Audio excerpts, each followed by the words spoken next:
Yo, what's good, everybody? So, Sparking Zero is out. I have been playing the game. If you see my channel, I've been uploading a lot of clips and everything about me playing, and it's been hard to find time for the commentary part of things. So, if you looked at the description of that video, I said, commentary coming soon. So here I am. I'm 100 hours into Sparking Zero. Finally, it's a bit of work and finding time to do it, and we're just really being locked in. This was a really good match, by the way. 100 hours in Sparking Zero. So, how do I feel about the game? There's a lot of dialogue going on with Sparking Zero and things of that nature, but now I can put my insides. Say I have a good amount of insides, and I'm pretty good. The game, you see my rank, as well as I have the time put in of 100 hours. So, how do I feel about Sparking Zero? I think first thing first about Sparking Zero, it's a very fun game. It has the soul of Budokai Tenkaichi back in the day. It has that genetics. It has the DNA of that game. I remember early on in the game, people wondered if it's gonna feel like Budokai Tenkaichi. It's gonna feel like Rage and Blast. It's gonna feel like a combination of both. It for sure feels like Budokai Tenkaichi if you got your hands on the game. It for sure feels like Budokai Tenkaichi. Was very excited for this game. For sure, pre-ordered the deluxe version of this game. I think it's a great game. It feels like a Budokai Tenkaichi game. It feels like next gen in terms of the graphics and a lot of things, and just it feels like the game. It feels like how it really should feel, generally speaking. I'd say when it comes to story, there's a custom shit, then there's an online portion, there's a tournaments and ranked. And the customizable costumes and all these things I feel like are the biggest things when it comes to this game, when it comes to the ups and the downs.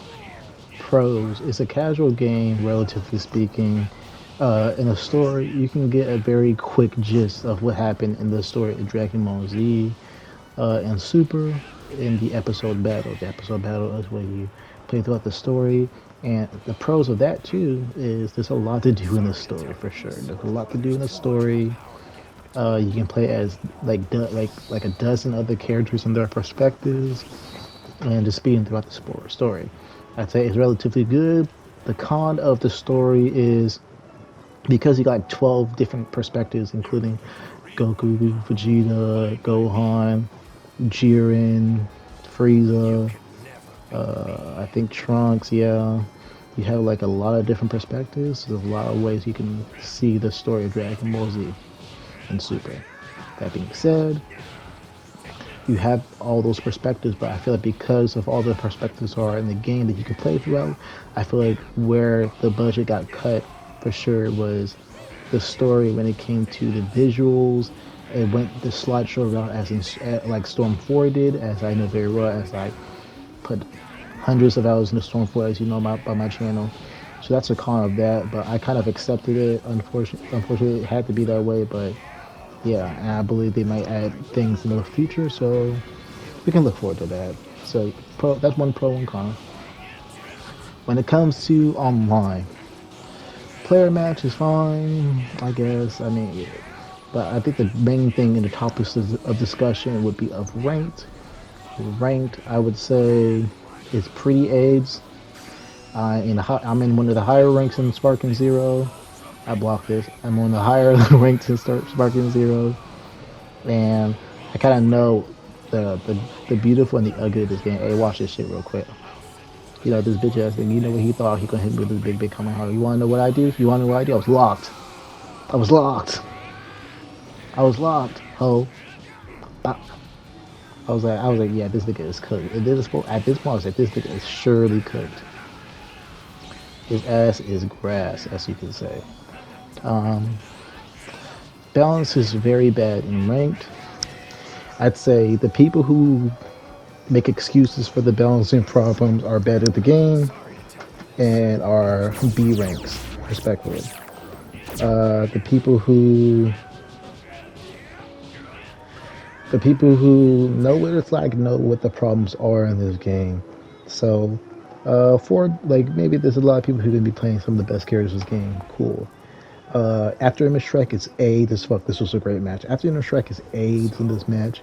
It's so low skill. It's so exploitable. It's really gross. I think some of the biggest things are the skills in this game. I mean, Bardock has an explosive wave that goes into sparking, and so sparking skills are very eggs, and it goes into key blast battles, and it's very gross. Um, the Jiren key blast spam that paralyzes and the unblockable attacks is very A, but some of them is what it is for me when it comes to Ren. So I think balancing is for sure one of the bigger problems of this game, but I think a good patch could really do some really good. And I think we're for sure gonna get some updates for sure in terms of characters, in terms of costumes. I think the costumes are underdeveloped. Like there's so many costumes you could go into, and I think it's pretty disappointing. You could say I'm not big on those kind of things, but I'd say that was very very weak. And updates for sure can fix that. Updates on the skills, updates on the keyblade scaling, updates on the vanish battles, costumes, and fixing a little bit of the tournaments on long wise would be great. That being said, I hope that makes it easier to make a decision. If you haven't bought this game yet, you'll see me soon, either more Sparking Zero, which I'm not dropping in the game, or Dragon Quest 3 HD2D Remastered. You'll see you soon. Hope you enjoy, like, comment, subscribe. See ya.